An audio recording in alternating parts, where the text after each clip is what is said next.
Iblis nafsu dalam diri Van telah berhasil menguasai dirinya. Ia pun kehilangan kendali dan melompat ke arah Miho berada. Matanya berbinar merah menyala dengan masih mengangkat belati yang ada di tangannya. Dan belati tersebut berhasil mengenai dada Miho. Namun beruntung Van mendapatkan kesadarannya kembali.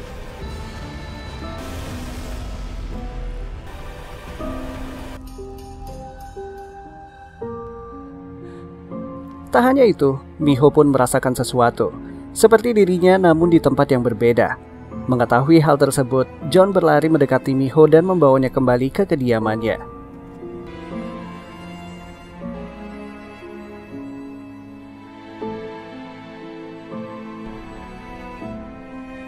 Di sana Paman Han terlihat sangat khawatir, namun kekhawatirannya berbalik saat mendengarkan penjelasan John. Dengan mata kepalanya sendiri, John menyaksikan bagaimana Van telah berubah menjadi iblis nafsu. Namun dengan mata kepalanya jugalah, ia menyaksikan Van melukai tangannya sendiri agar segera tersadar dan tak melukai Miho. Paman Han kemudian meyakinkan John bahwa Van bukanlah sosok yang berbahaya. Dia bahkan mampu melukai dirinya sendiri untuk menyelamatkan Miho. Tak hanya itu, Paman Han juga mengatakan bahwa hanya Van lah yang dapat melindunginya. Akan tetapi, John masih tetap teguh pada pendiriannya. Ia hanya mempercayai bahwa suatu hari iblis nafsu akan dapat muncul dari diri Van kapan saja. Dan karena itulah, John bersikeras untuk tetap berada di dekat Miho dan melindunginya. Di sisi lain, Van dengan kondisi tangan yang terluka teringat akan ucapan nenek Baekju sebelumnya, bahwa kemungkinan dia akan berubah menjadi iblis nafsu sepenuhnya apabila terus-menerus menggunakan kekuatannya. Sementara itu, tak berapa lama Miho tersadar. Dengan nafas yang terengah-engah, ia terbangun dan membuka jendelanya. Ketakutan masih terasa menyelimutinya. Bayangan Van juga nampak jelas di pikirannya. Van yang ternyata memiliki kekuatan iblis nafsu membuatnya seakan tak dapat mempercayainya. Di saat yang bersamaan, Gongta yang telah muncul dari persembunyiannya terlihat melakukan sebuah ritual. Ia melukai tangannya dan membiarkan darahnya mengaliri sebuah batu di hadapannya. Darahnya mengalir mengikuti ukiran di dalamnya, terus mengalir dan mengalir sembari terus melafalkan mantra, hingga akhirnya batu itu bergetar dan terpecah. Suara yang menggelegar mengikuti keluarnya bayangan besar yang sangat hitam. Tak hanya satu, beberapa bayangan hitam terus melesat dari dalam lubang yang ada di hadapannya. Hawa jahat tersebar di sekelilingnya, dan suaranya menggelegar tersebut terdengar oleh Van. Ia pun berlari mencari sumber suara itu berasal. Ia terus menengadahkan kepalanya dengan kepanikan yang semakin menghantuinya. Tak seberapa jauh dari sana, ada seorang lelaki dan perempuan yang tengah mendaki di sebuah bukit di Pulau Jeju. Si perempuan terlihat sangat bersemangat dan masih memiliki kekuatan untuk melanjutkan pendakian. Namun si lelaki nampaknya sudah sangat kelelahan. Tingginya pepohonan membuatnya ingin merasakan kenyamanan saat beristirahat di bawahnya. Si perempuan membiarkan si lelaki untuk tetap terduduk, sementara dirinya melanjutkan pendakiannya dan terus menikmati kesejukan yang mengelilinginya. Beberapa saat kemudian, ia mendengar suara gemerisik di belakangnya. Ia pun menghentikan langkahnya. Betapa terkejutnya dia melihat sosok dengan kuku panjang menghitam dengan memegang sesuatu yang penuh darah sembari berkata, "Ini bukan milikku." Perempuan tersebut sontak saja berlari ketakutan. Kekuatannya seakan terkuras habis dan ia pun tertangkap oleh makhluk tersebut. Di kediaman nenek Baekju telah berkumpul beberapa temannya yang sedang bersama-sama menyelesaikan suatu pekerjaan. Yeomji yang saat itu sedang mempersiapkan sarapan, ia pun juga menyiapkan sarapan untuk nenek-nenek tersebut. Untuk menemani mereka, TV pun dinyalakan.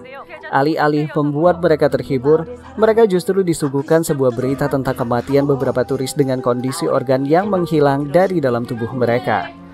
Nenek-nenek tersebut secara spontan mengatakan bahwa iblis rubahlah pelakunya. Iblis yang telah hidup jauh sebelum mereka lahir dan mendiami pulau tersebut.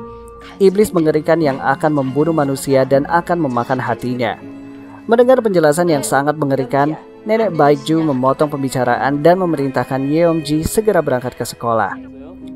Mentari yang telah meninggi membuat John kembali khawatir dengan kondisi Miho yang tak kunjung keluar dari kamar. Ia pun masih dalam kamarnya setelah tak mendengar jawaban apapun saat mengetuknya. Namun pendeta John kembali keluar begitu mengetahui bahwa Miho tak ada di kamarnya tersebut. Saat keindahan Pulau Jeju tak dapat menyembunyikan kengerian yang ada di dalamnya, Miho yang telah terbangun, bahkan sebelum mentari terbit dengan sempurna, ia ternyata memilih untuk mencari keberadaan Fan. Berbekal GPS ponsel yang diberikan kepada Fan, ia terus menyusuri jalanan berbatu yang sangat terjal. Dengan masih terus memandangi peta yang ada di layar ponselnya, Miho tetap bersemangat untuk menemukan Fan. Hingga tanpa sadar, ia melewati sebuah dinding yang tak kasat mata. Dan tak lama kemudian, ia pun menemukannya. Fan sangat terkejut dengan kehadiran Miho di sana. Ia masih merasakan rasa bersalahnya dan mengatakan kemungkinan dirinya akan kembali berwujud iblis nafsu saat berada di dekatnya. Namun Miho pun tetap yakin dan sangat percaya bahwa apa yang dilakukan Fan hanyalah untuk melindunginya. Dan dia pun bersikeras bahwa Fan dapat melindunginya, terutama karena dia sudah berjanji kepadanya. Fan yang memang tak ingin Miho terluka, mengatakan bahwa janji itu sangatlah rapuh, karena dapat dengan mudah dipatahkan. Mendengar ucapannya tersebut, Miho terlihat tersinggung. Ia pun berbalik dan mengatakan bukanlah janji yang rapuh, melainkan tekadnya yang rapuh. Fan pun hanya dapat menyaksikan kepergian Miho. Miho pun telah kembali ke kediamannya. Kedatangannya disambut oleh John dan juga Paman Han yang sangat mengkhawatirkannya. Dan pada kesempatan itu, Paman Han mengatakan bahwa ia telah meminta Pendeta John untuk terus berada di dekatnya dan mengawalnya selama Fan tidak ada. Setelah bersiap, keduanya pun menuju mobil kesayangan Miho. Namun Miho sempat terhenti dan memandangi kursi belakang yang biasanya diduduki oleh Fan. John yang menyadarinya kembali mengatakan bahwa ia kini adalah pengawalnya, dan mereka kemudian bergegas menuju SMA Tamra. Perjalanan menuju SMA Tamra sangatlah menyenangkan. Indahnya pepohonan dan bunga tumbuh dengan sangat subur di sekitarnya. Saat berada di kawasan sekolah, keceriaan para siswa melengkapi pemandangan indah tersebut. Apalagi saat mereka terhipnotis dengan ketampanan John yang terus mengikutinya kemanapun ia pergi. Langkah Miho terhenti saat melihat seorang siswi yang tengah dirundung oleh beberapa siswa di salah satu sudut sekolah. Siswi tersebut adalah Sureon. Miho menghampirinya dan memberikan beberapa saran agar ia tak begitu memaksakan diri untuk bersikap seperti biasanya.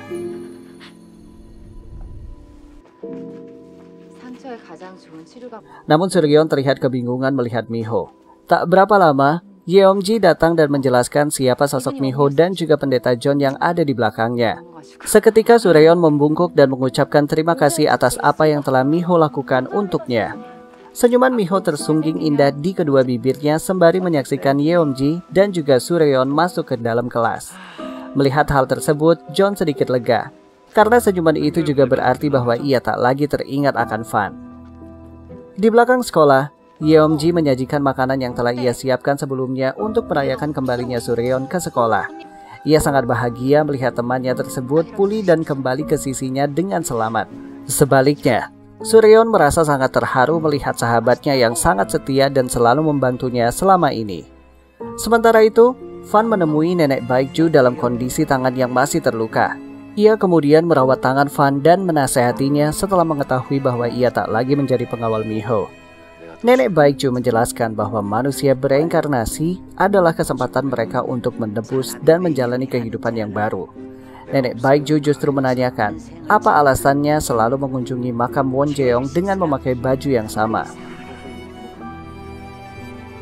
Dan menatap sedih kepergian Fan yang masih berpendapat kematiannya lah yang dapat berubah takdirnya. Jam sekolah pun usai. Miho dan juga John kembali ke kediamannya. Mereka disambut Paman Han yang sudah menyiapkan makan malam. Pada saat akan menikmati hidangan yang sudah tertata rapi di atas meja, John menerima sebuah panggilan seseorang yang jauh di sana mengatakan sesuatu tentang kakaknya. John dan kakaknya Chan Hee diadopsi bersama-sama, namun terpisah setelahnya. Di sisi lain, kakak John yang kini bekerja di sebuah kapal dan bertugas membersihkannya, kerjanya yang sangat lambat membuat beberapa atasan merasa kesal kepadanya. Sembari menunggu pekerjaan Chan Hee selesai, mereka pun mengobrol satu sama lain. Namun, selang beberapa saat kemudian, sosok mengerikan itu pun muncul. Dengan cepat ia begitu saja melubangi tubuh keduanya dan mengambil hati mereka, tetapi mengembalikannya lagi. Pada saat yang bersamaan, Gongta menghampiri seseorang di tengah kegelapan yang mencekam. Ia mengatakan sesuatu yang dapat membantu makhluk itu untuk tak lagi merasakan rasa sakit yang teramat sangat. Sedangkan kapten kapal di mana Chen Hee bekerja sedang buang air kecil. dan dia dikejutkan dengan lampu yang terus berkedip. Tak lama dari itu, sesosok makhluk menghampirinya dan mengambil hatinya. Makhluk tersebut juga mengambil hati orang yang bersamanya. Setelah memakannya, makhluk itu pergi, dan Gongta muncul setelahnya. Ia mendekati jasad kapten dan memberikan tanda di atasnya. Sementara Chan Hee yang masih belum juga menyelesaikan pekerjaannya, dihampiri oleh salah satu atasan dan mengajaknya makan mie bersama. Melihat kondisi Chan Hee yang semakin melemah, ia menyarankan agar mencari pekerjaan di tempat lain untuk mendapatkan lebih banyak uang untuk membayar pengobatannya. Ia pun memberi pasangon dan mengizinkan Chan Hee menggunakannya. Setelah melahap mie yang disajikan, Chan Hee mengambil amplop tersebut dan berterima kasih. Di sisi lain, John menjadi termenung setelah menerima panggilan tersebut. Miho mendatanginya dan mengajaknya untuk bergegas menemaninya ke tempat Sujin.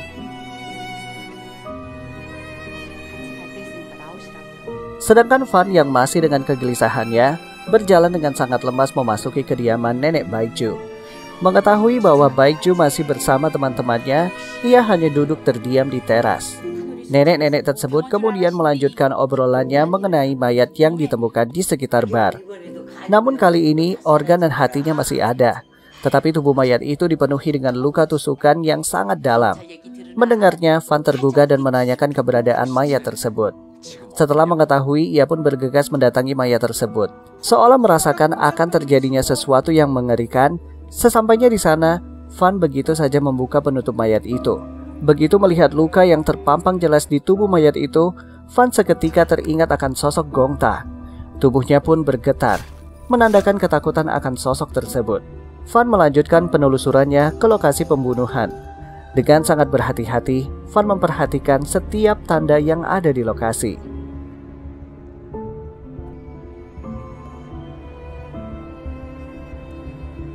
Keesokan harinya, di kediaman Miho, dengan penuh keceriaan, ia mengajak John pergi ke suatu tempat. Rupanya, Miho telah menanyakan bagaimana masa lalu John kepada Paman Han. Dan darinya lah ia mengetahui bahwa di mana panti asuhan Hope berada. Panti asuhan di mana John dan kakaknya pernah tinggal bersama. Dan dengan kekuasaan yang dimiliki oleh keluarga Won, itu adalah perkara mudah untuk menemukan orang hilang. Mereka pun melangkahkan kakinya perlahan memasuki panti asuhan itu. Sejenak John teringat masa kecilnya dulu. Semakin ia masuk ke dalamnya, semakin ia teringat dengan jelas di mana ia dan kakaknya bermain. Hingga ia ada di suatu ruangan di mana mereka mendapatkan kabar bahwa mereka akan segera memiliki orang tua. Di saat itu, ia pun termenung.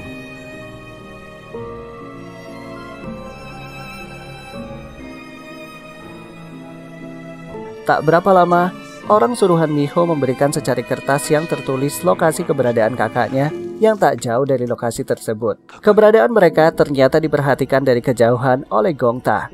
Entah apa yang akan ia rencanakan.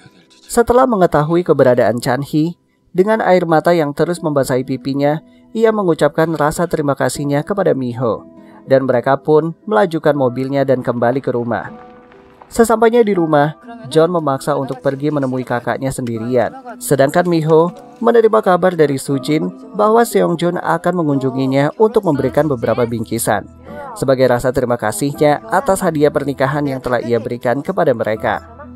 Dan Seongjun pun pergi seorang diri di malam itu juga. Melewati jalanan yang sangat gelap, ia kesulitan menemukan jalur mana yang mengarah ke kediaman Miho, terutama saat GPS tak lagi bekerja dengan baik. Namun tiba-tiba, mobilnya seperti menabrak sesuatu. Seongjun pun turun dari mobilnya dan melihat apa yang telah ia tabrak. Tak berapa lama, muncul sosok dari balik tubuhnya dan menerkamnya. Sedangkan John yang telah menemukan lokasi kakaknya segera menanyai beberapa orang di dermaga. Sementara itu, Fan dengan belatinya telah menemukan keberadaan Gongta. Sesuai dengan instingnya, ia merasakan belatinya bergetar cukup kencang saat itu. Gongta yang menunjukkan wujudnya dengan mengacungkan belati yang sama seperti belati milik Fan, di mana di ujungnya terdapat tubuh Seongjun. Membuat Miho yang kala itu memang sedang menunggu kedatangan Seongjun melihat Fan tengah mendongakkan kepalanya. Miho pun penasaran dan ikut melihat ke atas. Saat ia melihat Seongjun berada di ujung belati dengan kondisi tewas, membuatnya terhentak dan semakin histeris saat tubuh Seongjun terjatuh. Ia sangat mengenali sosok pria itu. Ia menjerit sejadi-jadinya dan akan menghampiri jasadnya. Namun Paman Han menahannya.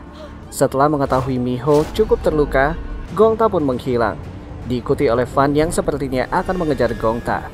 Hingga akhirnya keduanya bertemu di suatu tempat.